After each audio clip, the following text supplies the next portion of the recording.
पिछली कड़ी में हमने राजा खटवांग की कथा की चर्चा की थी। राजा खटवांग से दीर्घबाहु नामक पुत्र हुआ। कुछ पुराणों में राजा खटवांग को दिलीप कहा गया है, तो कुछ पुराणों में खटवांग के पुत्र दीर्घबाहु को दिलीप कहा गया है। राजा दिलीप सूर्यवंश के बहुत बड़े प्रतापी राजा हुए। वे महाराज रामचंद्र के पूर्वज थे। दुर्भाग्यवश राजा दिलीप के कोई संतान नहीं थी, इसलिए राजा बहुत चिंतित थे। इसी चिंता में वे रानी सुदक्षिणा को लेकर गुरु वशिष्ठ के आश्रम में पहुंचे। राजा दिलीप ने गुरु वशिष्ठ से अपनी व्यथा कही और गुरु से अपनी संतानहीनता का कारण और उसके निवारण का उपाय पूछा। महर्षि वशिष्ठ ने महाराज दिलीप को बताया कि आपने स्वर्गलोक में कामधेनु गाय का अपमान किया है। इसी दोष से आपकी संतान की कामना फलवती नहीं होती। इस पर राजा दिलीप ने गुरु से कहा कि मेरी स्मृति में ऐसी कोई घटना नहीं है जब मैंने कामधेनु का अपराध किया हो। कृपया मेरा अपराध समझाने का कष्ट करें। गुरु ने कहा कि एक बार आप देवराज इंद्र के निमंत्रण पर स्वर्गलोक में गए थे। तब आप स्वर्ग के ऐश्वर्य को देखने में इतने खो गए कि आपने कल्पतरु के नीचे विश्राम कर रही कामधेनु गाय को नमस्कार नहीं किया, जिससे आपको कामधेनु के अपमान का दोष लग गया। समस्त कामनाओं को पूर्ण करने वाली कामधेनु के रुष्ट हो जाने के कारण आप संतान सुख से वंचित हैं। महाराज दिलीप ने गुरु से इस दोष के निवारण का उपाय पूछा। गुरु ने कहा, राजन, इस दोष से मुक्त होने का उपाय यह है कि आप कामधेनु की सेवा करके उसे प्रसन्न करें, किंतु कामधेनु को धरती पर नहीं लाया जा सकता। अतः आप कामधेनु की पुत्री नंदिनी की सेवा कर सकते हैं। नंदिनी उन दिनों महर्षि वशिष्ठ के आश्रम में थी। राजा ने अपने सेवकों को अयोध्या भेज दिया और स्वयं रानी सुदक्षिणा सहित महर्षि के तपोवन में गौ सेवा करने लगे। वे प्रतिदिन गाय की पूजा करते और गाय को चरने के लिए अरण्य में छोड़ देते। नंदिनी घास चरती हुई जिधर जाना चाहती, राजा उसके पीछे पीछे छाया की तरह चलते। नंदिनी के जल पीने के पश्चात ही राजा एवं रानी जल पीते थे।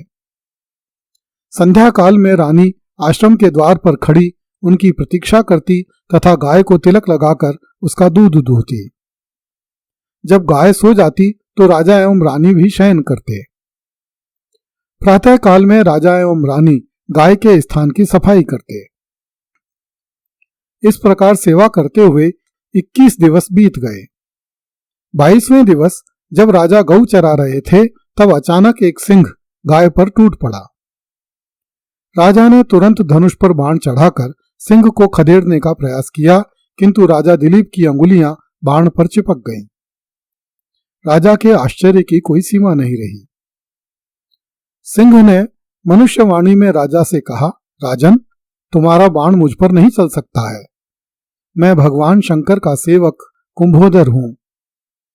इस तपोवन के देवदार वृक्षों की सेवा के लिए भगवान शंकर ने मुझे यहां नियुक्त किया है और कहा है कि जो जीव इन वृक्षों को क्षति पहुंचाएगा वही तुम्हारा आहार होगा। आज मुझे यह आहार मिला है, अतः तुम लौट जाओ।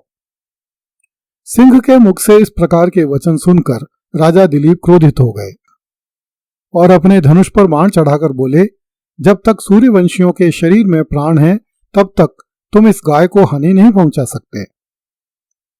इस पर सिंह ने कहा, हे राजन, तुम बीच में न आओ। यह मेरे और इस गौ के बीच का विवाद है।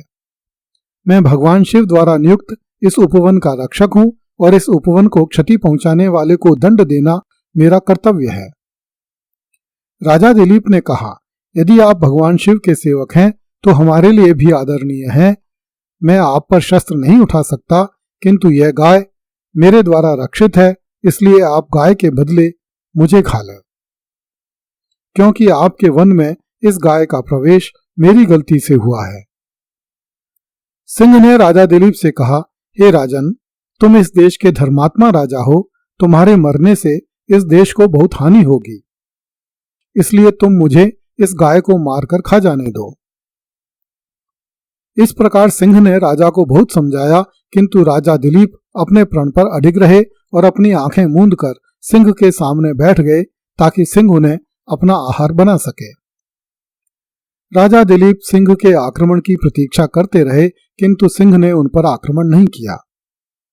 इस पर राजा ने आंखें खोल दी। उन्होंने देखा कि वहां कोई सिंह नहीं है। राजा ने विस्मित होकर नंदिनी की ओर देखा। नंदिनी ने कहा, उठो राजन, यह सब मेरी माया थी। मैं तुम्हारे संकल्प और सत्यनिष्ठा को जांच रही थी। मैं तुम्हारे द्वारा की गई सेवा से प्रसन्न हूं। मेरी कृपा से तुम्हें अत्यंत तेजस्वी पुत्र की प्राप्ति होगी। नंदिनी गऊ के आशीर्वाद से राजा दिलीप को एक पुत्र की प्राप्ति हुई, जिसका नाम रघु रखा गया। महाराज रघु सूर्यवंश के बहुत बड़े प्रतापी राजा हुए और उनके नाम पर इक्ष्वाकुओं को रघुवंशी कहा जाने लगा। संस्कृत के महाकवि कालिदास ने अपने सुप्रसिद्ध ग्रंथ रघुवंशम में राजा दिलीप से लेकर अग्निवर्ण तक कुल 29 राजाओं का वर्णन किया है। रघुवंशम की कथा राजा दिलीप और उनकी रानी सुदक्षिणा के ऋषि वशिष्ठ के आश्रम में प्रवेश से आरंभ होती है। राजा दिलीप धनवान, गुणवान, बुद्धिमान और बलवान हैं, साथ ही धर्मपरायण भी। वे हर प्रकार से संपन्न हैं, परंतु उनके संतान नहीं है। वे संतान प्राप्ति का आशीर्वाद पाने के लिए गौ माता नंदिनी की सेवा करने का संकल्प लेते हैं। एक दिन जब नंदिनी जंगल में विचरण कर रही होती है, तब एक सिंह नंदिनी को अपना आहार बनाना चाहता है। राजा दिलीप स्वयं को सिंह के समक्ष अर्पित कर सिंह से प्रार्थना करते हैं, वह मुझे अपना आहार बनाए। सिंह प्रार्थना स्वीकार कर लेता है और राजा दिलीप को मारने के लिए उन पर झपटता है। इस छलांग के साथ ही सिंह ओझल हो जाता है। तब नंदिनी बताती है कि उसी ने राजा दिलीप की परीक्षा लेने के लिए यह माया रची थी। नंदिनी दिलीप की सेवा से प्रसन्न होकर पुत्र प्राप्त होने का आशीर्वाद देती है। राजा दिलीप और सुदक्षिणा नंदिनी का दूध ग्रहण करते हैं और उन्हें पुत्र रत्न की प्राप्ति होती है। इस गुणवान पुत्र का नाम रघु रखा जाता है, जिसके पराक्रम के कारण इस वंश को रघुवंश के नाम से जाना जाता है। अगली कड़ी में देखिए, महाराज रघु ने यक्षराज कुबेर से ब्राह्मण कुमार के लिए कर प्राप्त किया।